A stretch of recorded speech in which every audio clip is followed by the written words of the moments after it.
Everyone has their childhood friends.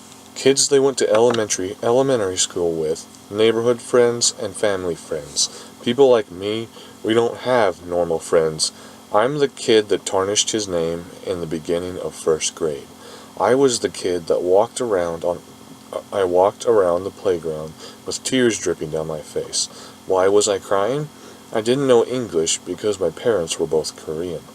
My father never prioritized learning English, and my mother had a stroke when I was 4.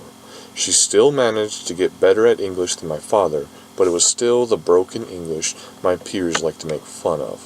I became fluent in English by 3rd grade, but the damage was done. I was the outsider. I was the kid that my classmates made fun of. I was the punching bag that the spoiled private school kids needed. Michael was my only friend at that time, but he went to another school in 4th grade. Alone and misunderstood, that was my life until I was 13. The fresh start I was craving. The ability to completely hide the person that I was. Alright guys, I know I'm going to sound like a total badass right now, but please try to keep your clothes on. I put down that I was 14 instead of 13. I used my own pictures, but I recreated my personality.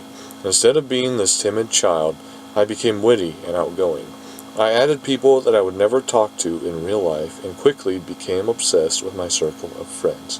Friends from almost every single state and a little over a dozen countries. We would message each other pretty much every day and leave little comments on each other's walls.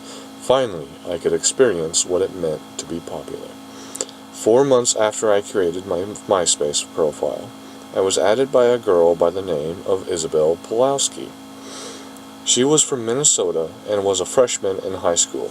Her profile image revealed that she was a brunette with striking hazel eyes. She was in a softball uniform and stood in front of a white wall with a bat in her right hand.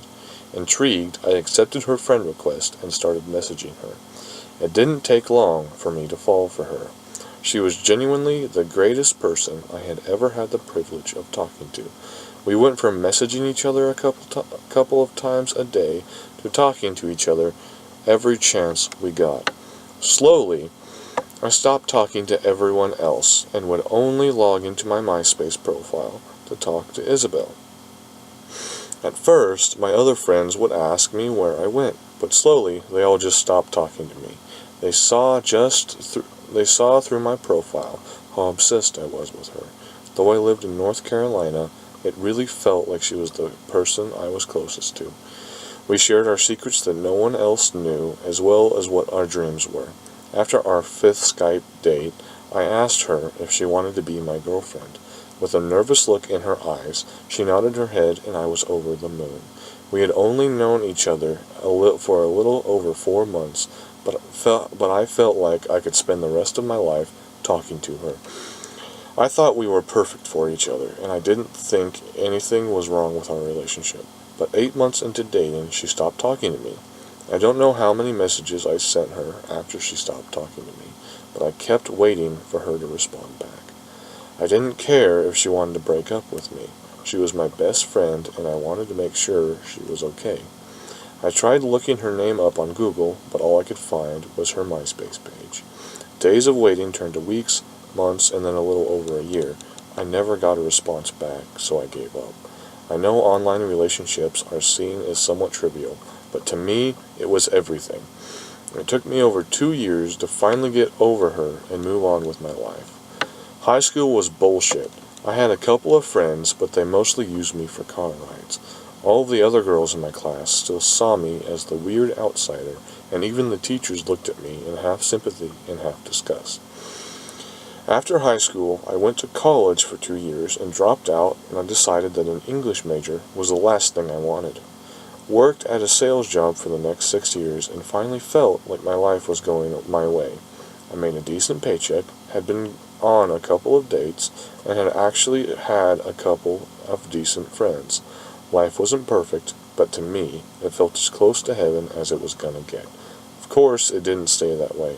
If it had, I wouldn't be on here trying to get people's help. Last night, I was sitting on my bed, completely exhausted. I had just finished my 5th day in a row with a 13-hour shift and started to doze off when my phone buzzed twice. Groggily, I fished my phone out of my pocket and saw a message request from Facebook. The moment I saw the name, Isabel Pulowski, I quickly sat back up on my bed and checked the message. How long has it been since you checked your MySpace profile? I accepted the message and replied back. Me, weird way to say hello, lol, probably close to 10 years now. Don't really remember at the moment. What's up? Isabel, I've missed you. Check your MySpace profile.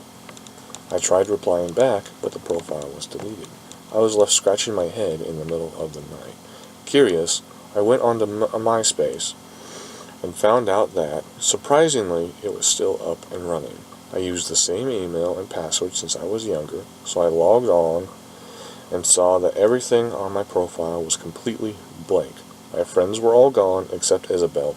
My wall comments were all deleted, as well as all of my pictures.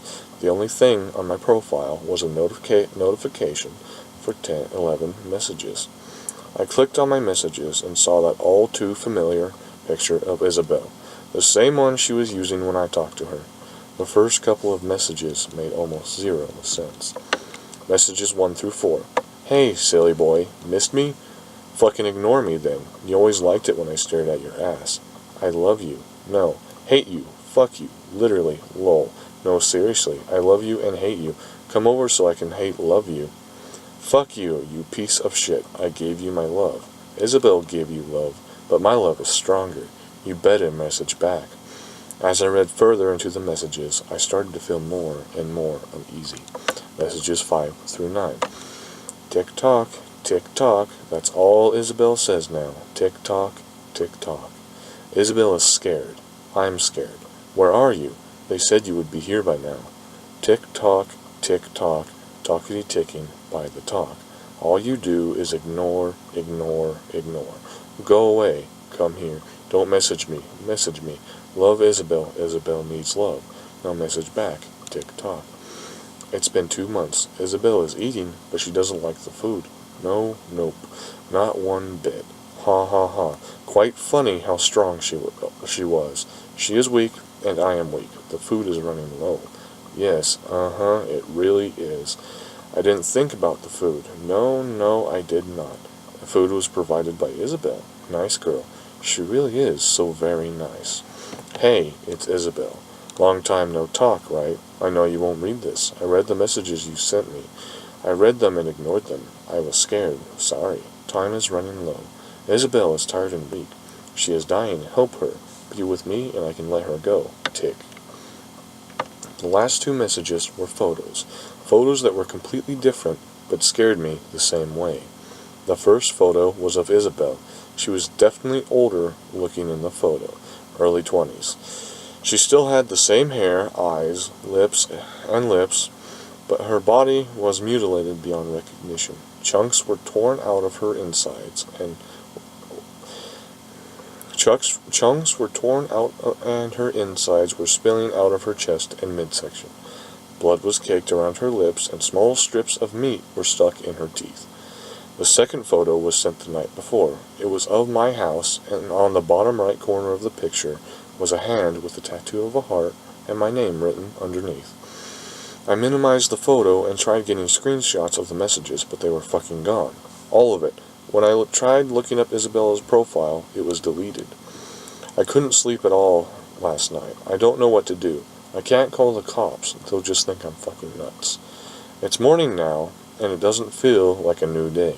My phone buzzed twice, and I took my phone out of my pocket. It was from Always Your Love. I didn't want to read whatever was sent, but I didn't have a choice. I opened the message, and all it said was tick-tock.